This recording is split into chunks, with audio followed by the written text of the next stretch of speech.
Good morning, I'm Neva Manu, and this is your morning news fix for Thursday, 24th of October. In this update, a person is still on the run after a fatal attack on an Auckland bus. Police have CCTV footage of the suspect. A passenger died in Auckland City Hospital yesterday afternoon from stab wounds received around 2:30 p.m. Auckland councillors are again pushing for boosted public transit security.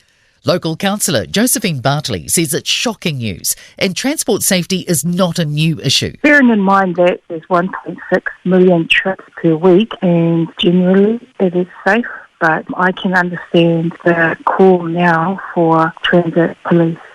Barcelona could be off the cards as the venue of the next America's Cup.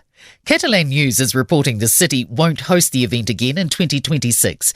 A local councillor says this year's event was unique and successful, but hosting the event again makes no sense. He says the split between the City Council and the America's Cup organisers has been amicable.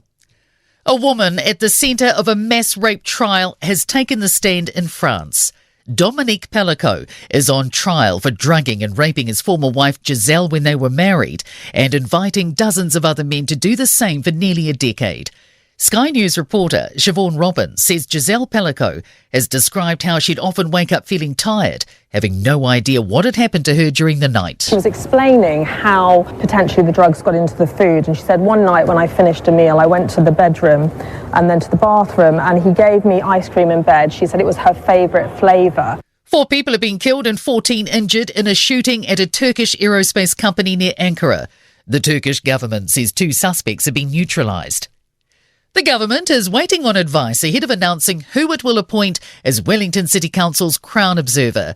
Several names have been floated as potential candidates for the role. Ethan Manera reports. Prominent names include former Oharu MP Peter Dunn, former Wellington Mayor Fran Wild, and former Tauranga City Council Commissioner Anne Tolley. Local Government Minister Simeon Brown says the official process is going through the Department of Internal Affairs.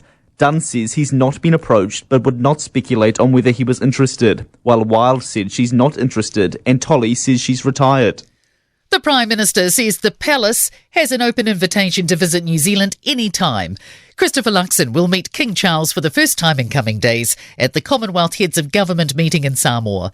Luxon says a visit from the monarch to New Zealand is always welcome, but has been dependent on the King's schedule and health. But really it's an opportunity for me to share where we are in New Zealand and the challenges but opportunities that we see as a new government. I'm sure we'll get into that.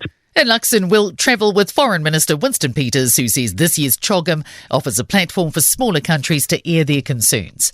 And in sport, the Silver Ferns have delivered another dominant display over the Diamonds, winning the second Constellation Cup netball test, 63-52 in Auckland. They lead the 4-match series 2-0.